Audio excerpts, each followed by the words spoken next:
Hello दोस्तों, नमस्कार। मैं कोमल सोना स्वागत करता हूं आपका आपके अपने यूट्यूब चैनल सरकारी भारत पर। तो दोस्तों, कैसे हो आप? आशा करता हूं अच्छे होंगे, बेहतरीन होंगे, शानदार होंगे। दोस्तों, हम पढ़ रहे थे वर्णमाला, और वर्णमाला में आपके दो भाग हमने करा दिए हैं। दो क्लास आपकी हो गई है, और आज आपकी तीसरी क्लास है जिसमें हम आपको कराएंगे स्वरों का वर्गीकरण। तो दोस्तों, बता दें कि स्वरों का वर्गीकरण कितने भागों में होता है। तो बता दें आपको, सबसे पहले स्वर आपको मैंने बताए थे कौन कौन से स्वर होते हैं। तो आपके स्वर मैंने जो बताए थे वो होते हैं आपके अ, आ, लघु ई, दीर्घ ई, लघु ऊ, दीर्घ ऊ, री, लघु ए, दीर्घ ए, लघु और दीर्घ ओ। ये आपके स्वर होते हैं। 11 स्वर मैंने आपको बताए थे जो आपके स्वर होते हैं। अब बता दें कि स्वरों का वर्गीकरण कितने भागों में होता है। तो दोस्तों, बता दूं, स्वरों का जो पहला वर्गीकरण वो पहला होता है आपका मात्रा के आधार पर। स्वरों को सबसे पहले हम मात्रा के आधार पर बांटते हैं, और दूसरा आपका आएगा जिह्वा के आधार पर, यानी कि जीभ के आधार पर। तो सबसे पहले हम पढ़ते हैं मात्रा के आधार पर। तो मात्रा के आधार पर स्वरों को 3 भागों में बांटते हैं हम। 3 भाग कौन कौन से होते हैं वो देखिए। सबसे पहला होता है आपका रहस्व स्वर। एक इसमें बात बता दें कि यह आपका इस प्रकार ह्रस्व लिखते हैं ना, इसमें ये जो र रखते हैं इसको ह्रस्व स्वर बोलते हैं। तो इसको ह्रस्व स्वर नहीं बोला जाता, इसको बोलता है रहस्व स्वर। तो क्योंकि ये एक र होता है, ये आपका इसके द्वारा हम इसको रहस्व स्वर बोला जाता है। दूसरा होता है आपका रहस्व स्वर, और इसको हम मूल स्वर भी बोल सकते हैं, इसको हम लघु स्वर भी बोल सकते हैं। इसे हम एक मात्रिक स्वर यानी एक मात्रा वाला स्वर, इस प्रकार पे इन नामों से भी आपको इसको बोल सकते हैं। दूसरा आपका आता है दीर्घ स्वर। दीर्घ स्वर, या इसे हम बोल सकते हैं बड़ा स्वर, गुरु स्वर, या द्विमात्रिक स्वर। द्विमात्रिक यानी 2 मात्रा वाले स्वर, 2 मात्रा वाले स्वर। और तीसरा आपका होता है प्लुप्त स्वर। तो दोस्तों, आपको बता दें कि जो एक मात्रा यानी जो ह्रस्व स्वर होते हैं उनकी संख्या आपकी 4 होती है। टोटल जो संख्या होती है वो 4 होती है, और वो होती है अ, ई, उ और री। ये आपके 4 एक मात्रिक स्वर होते हैं, यानी कि लघु स्वर होते हैं। अब इनको पहचानोगे कि यही होते हैं, पहचानोगे कैसे? तो वो देखिए कि जो लोटनिक लोटनिक होते हैं, यानी घुमावदार नीचे से, वो आपके एक मात्रिक स्वर होते हैं। दूसरा मैंने बताया आपको दीर्घ स्वर, यानी कि बड़ा स्वर। बड़े स्वर कौन से होते हैं? जो आपके आ, दीर्घ ई, दीर्घ उ, ए, ओ और ओ, ये आपके लघु स्वर या दीर्घ स्वर, सॉरी गुरु स्वर या दीर्घ स्वर होते हैं। और इन्हें हम संयुक्त स्वर बोलते हैं, जिनकी कुल संख्या आपकी 7 होती है। तो सबसे पहले हम आपको अब तीनों के बारे में बताएंगे कि ये कैसे कैसे इनको लिखा जाता है और कैसे इनको समझा जाता है। सबसे पहले आता है आपका ह्रस्व स्वर, जिसे हम लघु स्वर या एकमात्रिक स्वर बोलते हैं, मैंने बताया। तो लघु स्वर वो होते हैं जिसके उच्चारण में कम समय लगे, यानी कि जिनका हम उच्चारण करें, जिन वर्णों का उच्चारण करें उनके उच्चारण में कम समय लगे, उन्हें हम एकमात्रिक स्वर या लघु स्वर कहते हैं। जैसे अ, ई, उ, री। बोल के देखो, अ, ई, उ, री। थोड़ा सा समय लगता है अ, ई, उ, ठीक है। ये आपके होते हैं एक मात्रिक स्वर। दूसरा होता है आपका द्विमात्रिक, यानी कि दीर्घ स्वर। दीर्घ स्वर क्या होते हैं? जिनके उच्चारण में लघु स्वर से थोड़ा सा ज्यादा, यानी कि लघु स्वर से 2 गुना समय लगे, उन्हें हम द्विमात्रिक स्वर कहते हैं। जैसे आपका होता है आ, ई। आप लघु स्वर को अ और दीर्घ स्वर को बोलेंगे आ, तो थोड़ा सा 2 गुना समय लगा लघु स्वर की अपेक्षा। अ थोड़ी सी देर में बोल रहा है, कम समय लग रहा है। आ को थोड़ा उससे ज्यादा समय लग रहा है। दूसरा आपका ई, उ, ए, ओ, औ। तो लघु स्वर से थोड़ा ज्यादा समय लग रहा है, यानी उससे 2 गुना समय लग रहा है लघु स्वर से। तो आपका ये हो जाएगा दीर्घ स्वर। तीसरा प्लुप्त स्वर होता है। प्लुप्त स्वर का यूज ज्यादातर जो प्रयोग करते हैं आजकल वो संस्कृत में किया जाता है, संस्कृत में होता है। अपलुप्त स्वर का कम यूज हो रहा है।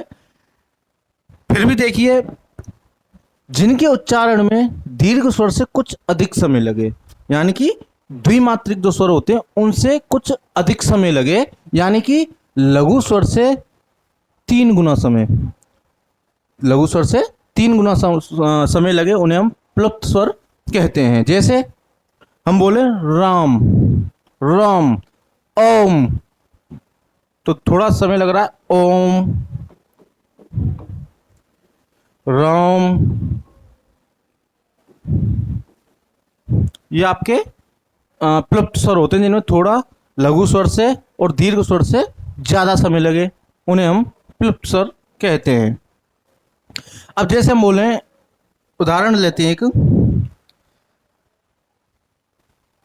जैसे हमने बोला राम, या 3 गुना समय कैसे लगेगा, तो आप एक उदाहरण लीजिए। जैसे मैंने लिया राम, र, र, और र का आप विच्छेद कीजिए। र का विच्छेद करेंगे तो क्या आएगा आपका विच्छेद करने पर, र प्लस अ, स्वर आ रहा है साथ में। तो इसमें हम मात्रा देखेंगे तो इसमें मात्रा कितनी आ रही है, तो मैंने आपको बताया एक मात्रिक स्वर। एक मात्रिक स्वर में आपको उदाहरण बताया अ, ई।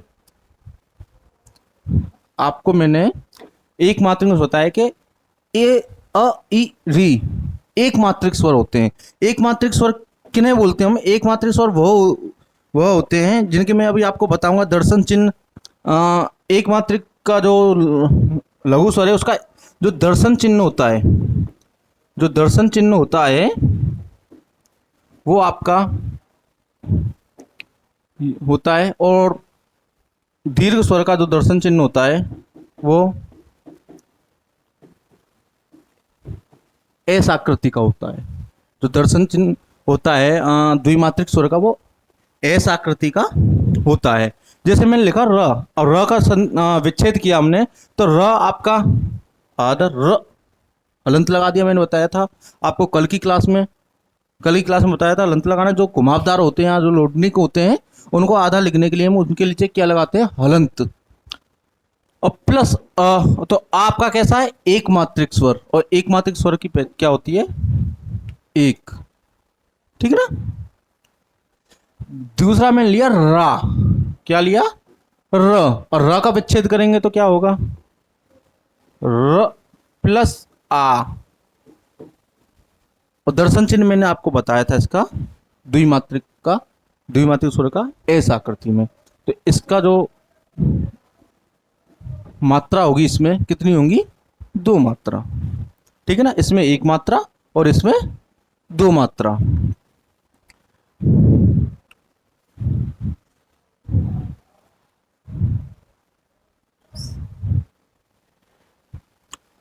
अब र में क्यों मात्रा नहीं होगी, र में क्यों नहीं मात्रा होगी, इस र में क्यों मात्रा नहीं होगी, क्योंकि आप एक नोट बना करके लिख लीजिए कि मात्रा व्यंजन की नहीं होती है।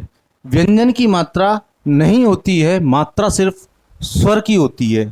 एक नोट बना के लिख लेना कि व्यंजन की मात्रा नहीं होती है, मात्रा केवल किसकी होती है, स्वर की। तो मैंने आपको लिख रखा है यहाँ पे कि व्यंजन की मात्रा नहीं होती है, मात्रा सिर्फ किसकी होती है, स्वरों की।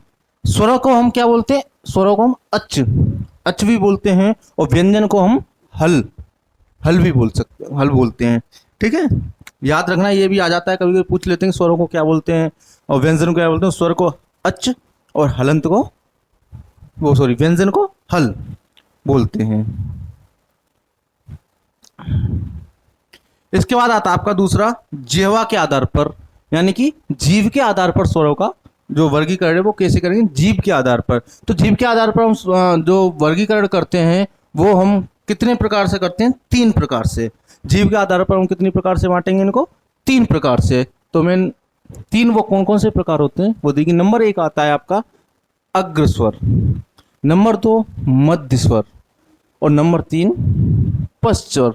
अब ये मध्य स्वर, पश्च स्वर, अग्र स्वर होते क्या हैं वो देखिए। अग्र स्वर होता है जो हम जीव के आगे वाले हिस्से से जो वर्ण बोलते हैं वो हमारे अग्र स्वर होते हैं, और जो जीव के मध्य वाले यानी बीच वाले हिस्से से जो हम वर्ण बोलते हैं, जो शब्द बोलते हैं, हमारे मध्य स्वर होते हैं। और पश्च स्वर होता है हम जो जीव के पिछले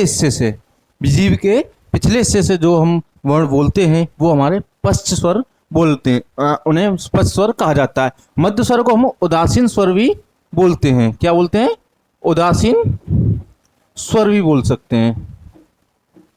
ठीक है ना, मध्य स्वर को हम उदासीन स्वर भी बोलते हैं। तो अग्रस्वर क्या होता है कि जो मैंने आपको बताया, जो जीव के हिस्से अगले हिस्से से उच्चारित कहते हैं, जो हम वर्णों को जीव के अगले हिस्से से उच्चारण करते हैं वो हमारे अग्रस्वर होते हैं। जैसे ई, ए, ए, यानी लघु ई, दीर्घ ई, लघु ए और दीर्घ ए, ये आपके 4 वर्ण हैं जो आपके अग्रस्वर होते हैं, जो जीव के अगले हिस्से से इनका उच्चारण करते हैं। यानी कि एक तरह से हम इनको आप पहचानेंगे कैसे, वो आप देखिए कि इनको हम पहचानेंगे कैसे। यानी कि आप याद रखना, जो लोटनिक होते हैं, जो लोटनिक होते हैं यानी घुमावदार जो वर्ण होते हैं उन्हें हम अग्रस्वर कहते हैं। अब ई है जैसे, तो ये क्या है? ई घुमावदार है इधर की ओर, तो आप इसको याद रखिए कि ये इधर की तरफ तो घुमावदार है, घुमावदार है तो ये लोटनिक है, क्योंकि ये किस, ये पीछे की तरफ घुमावदार है। देखना कि ये पीछे की तरफ घुमावदार है, तो ये पीछे की तरफ तो गिरेगा नहीं, पीछे की तरफ तो लुढ़केगा नहीं, तो लुढ़केगा किधर?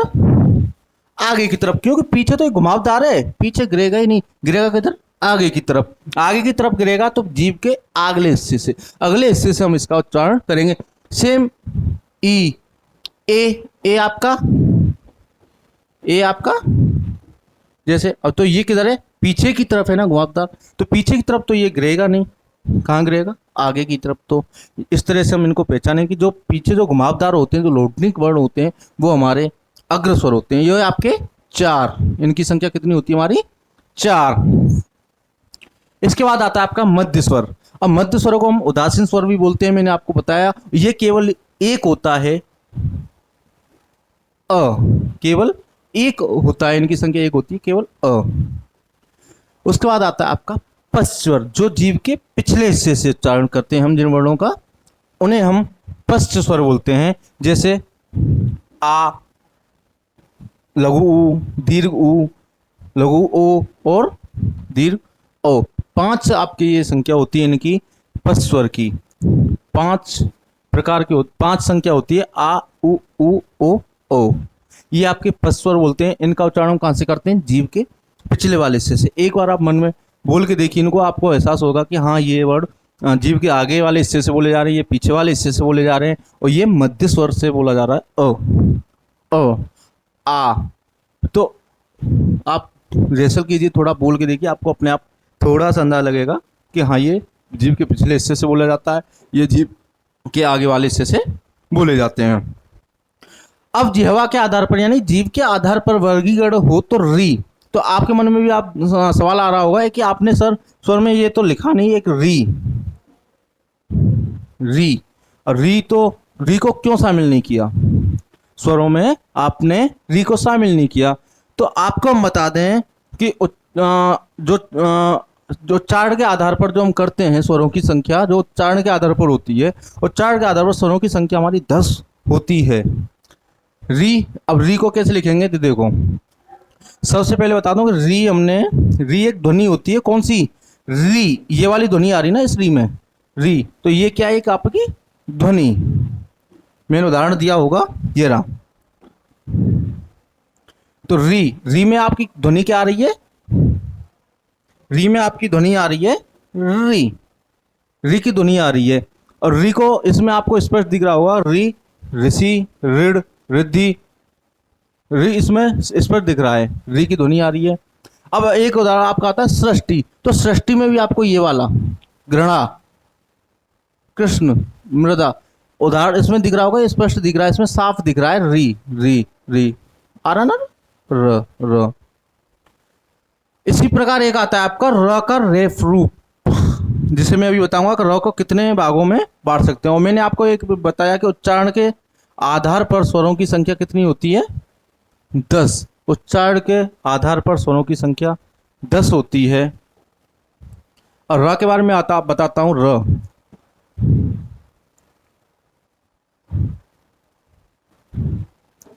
तो मैंने आपको री और र का भेद आपको मैं बताऊंगा कि ये इनका कैसे उच्चारण करते हैं। तो मैंने बताया री तथा र। तो री आपका मैंने बताया क्या है, एक स्वर है। ये वाली री आपकी एक स्वर है और ये रहा आपका व्यंजन है। ये वाला री स्वर है और ये वाला व्यंजन है। तो इनके भेद क्या होते हैं, र के भेद। सबसे पहले आपको बताऊं र के भेद। र का जो भेद होता है वो र के भेद 3 प्रकार के होते हैं। और 3 प्रकार के कौन कौन से होते हैं वो देखिए। कि र का सबसे पहला रूप होता है सामान्य रूप। र का सामान्य रूप, जैसे हम लिखते हैं रमेश, राकेश, और भी नाम होते हैं, राम, राकेश। ये आपका इसमें र सामान्य आ रहा है, पूर्ण र, इसमें पूरा र आ रहा है, सामान्य दिख रहा है हमको। दूसरा होता है आपका र का रेफ रूप। रेफ रूप क्या होता है, रेफ यानी कि रूफ, रूफ यानी कि छत, यानी जो छत की ओर होते हैं, जो छत की ओर र होता है उन्हें हम र का रेफ रूप बोलते हैं। जैसे मैंने आपको उदाहरण दिया है यहाँ पे कर्म, तो आपके कर्म में ये र छत की ओर यानी कि ऊपर की ओर र उड़ रहा है, तो ये आपका क्या हुआ, रेफ रूप। धर्म, कर्म, जुर्माना, ये क्या है आपके, इसमें र ऊपर की ओर जा रहा, तो ये आपका क्या होगा, रेफ रूप, जो ऊपर की ओर होता है। तीसरा आपका होता है र का पदेन रूप। पदेन क्या होता है, नीचे की तरफ, पदेन, र का पदेन रूप यानी नीचे की तरफ र हो, उसे हम र का पदेन रूप कहते हैं। जैसे मैंने लिया यहां पे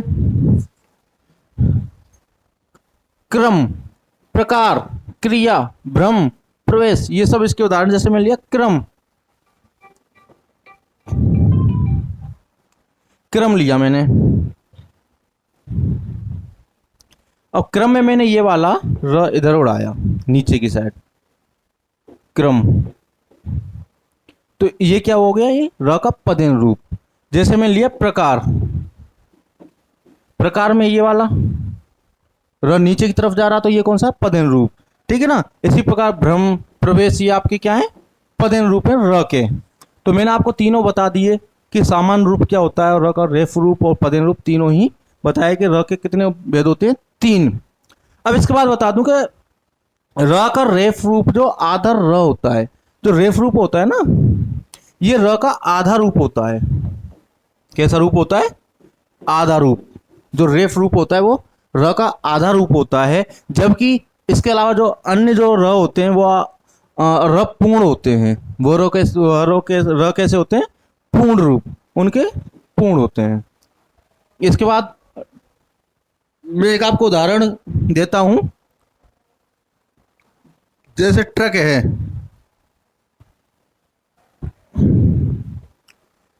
र का रेफ रूप आधा र, और जबकि अन्य पूरे र पूर्ण होते हैं।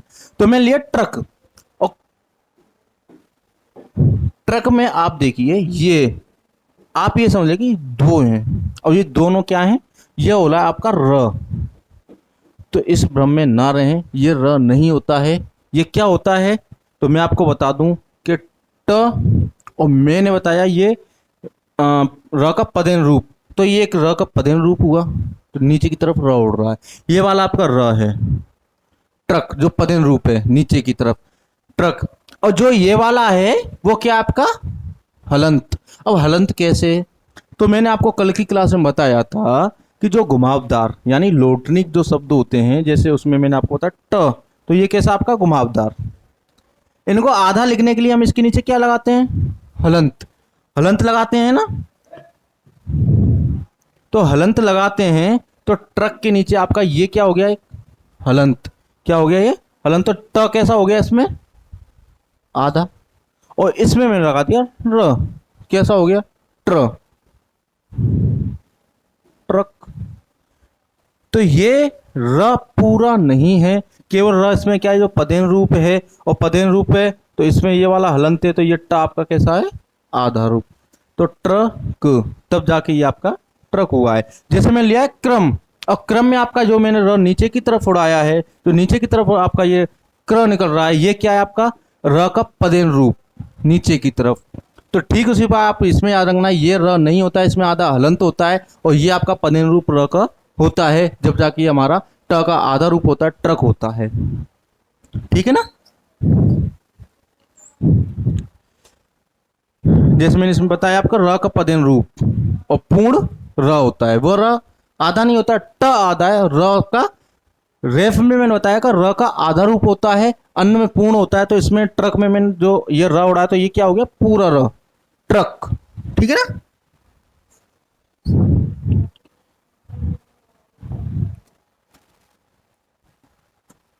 अब इसके बाद आता है मुख के आधार पर, मुख खुलने के आधार पर स्वरों का वर्गीकरण।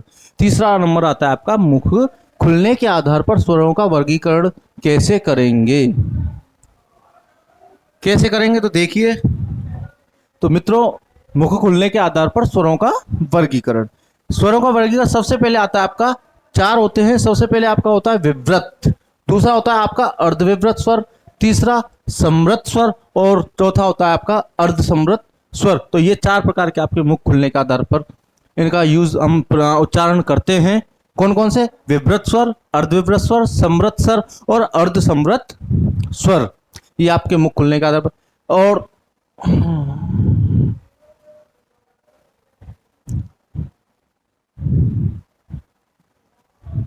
तो सबसे पहले मैं बताता हूं आपको विव्रत स्वर। विव्रत स्वर क्या होते हैं, जिसमें मुख पूरा खुला हो, मुख पूरा खुला हो, जिन वर्णों का उच्चारण करने में मुख को पूरा खोलते हैं वो हमारे क्या होते हैं, विव्रत स्वर होते हैं। जैसे मैंने लिया आ, एक स्वर ऐसा होता है जो मुख पूरा जिसमें हम खोलते हैं, एक स्वर होता है वो होता है आपका दीर्घ आ, यानी कि आ, पूरा मुंह खुलता है आ। अगर हम लघु आ का बोलें तो कम खुल रहा है, लेकिन आ में पूरा खुल रहा है मुंह, तो ये आपका कैसा हुआ, विव्रत स्वर। परीक्षाओं में पूछे जाते हैं विव्रत स्वर, अर्धस्वर, विव्रत स्वर, समृत स्वर, अर्धसमृत स्वर के बारे में आपको परीक्षाओं में पूछा जाता है। तो इस हिसाब से यहाँ से पढ़िएगा आप। तो आपका पूरा मुंह खुल के बोला जा रहा है। इसके बाद आता है आपका अर्धविव्रत। अर्धविव्रत आता है जिसमें आपका मुख आधा खुला हो, अर्धविव्रत में मुख आधा खुला हो, वो हमारा मुख अर्धविव्रत स्वर होते हैं। जैसे आधा मुख किसमें खुला होता है, जैसे अ, ए, ओ, आधा मुंह खुल रहा है, अ, ए, ओ, अ, ए, ओ, इनमें हमारा मुख कैसा खुल रहा है, आधा। और समृत स्वर तीसरे नंबर पर आपका आता है समृत स्वर। तो समृत स्वर में आपका क्या होता है कि मुख लगभग बंद। समृत स्वर में क्या आता है, मुख लगभग बंद। और अर्धसमृत में आता है आपका मुख आधा बंद। अब सोच रहे होंगे सर ये तो बात एक ही हुई, अब एक कैसे हुई, आप सोच रहे होंगे कि सर या तो आधा मुख आधा खोलोगे या आधा बंद करोगे, तो बात तो एक ही है। आप मुख को आधा खोलोगे या आधा बंद कर लो, आधा खोलोगे तब भी आधा ही बंद रहेगा, आधा बंद रखोगे तो आधा खुला रहेगा। तो दोस्तों देखो,